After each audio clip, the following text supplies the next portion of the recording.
मेरी ढूंढ मेरी चाहते तो। বাঙালি হয়ে বাংলায় সেভাবে থাকেননি শ্রেয়া। কোথায় বড় হওয়া, পড়তেনি বা কোন স্কুল কলেজে, জানুন বিস্তারিত।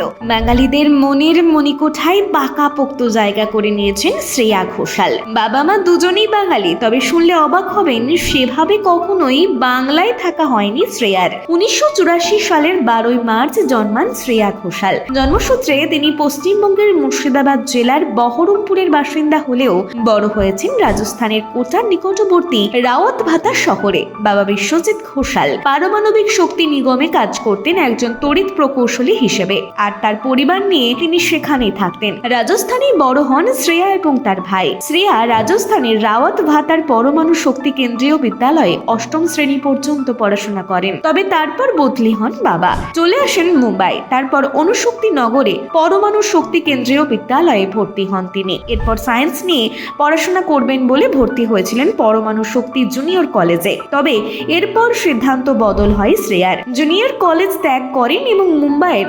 SIES college of arts, science and কমার্সে ভর্তি হন ইংরেজি অনার্স নিয়ে। 4 বছর বয়স থেকেই শ্রেয়ার গানের তালিম নেওয়া শুরু। প্রাথমিকভাবে সঙ্গীত শিক্ষা মায়ের কাছে। এরপর 6 বছর বয়সে তিনি হিন্দুস্তানি শাস্ত্রীয় সঙ্গীতে তালিম নেওয়া শুরু করেন। 2000 সালে 16 বছর বয়সে তিনি জি টিভির সারেগামাপাতে শিশুদের বিশেষ পর্বে অংশগ্রহণ করেন এবং বিজয়ী হন। এরপর দেবদাস সিনেমায় তার গান যেমন বৈরি পিয়া, সিলসিলা ইয়ে চাহাত কা দিয়ে পৌঁছে যান তিনি জনপ্রিয়তার শীর্ষে। তারপর আর পেছন ফিরে তাকাতে হয়নি কখনোই। 20টি ভাষায় 3000টিরও বেশি গান এবং হিন্দিতে 1150টিরও বেশি গান গেয়েছেন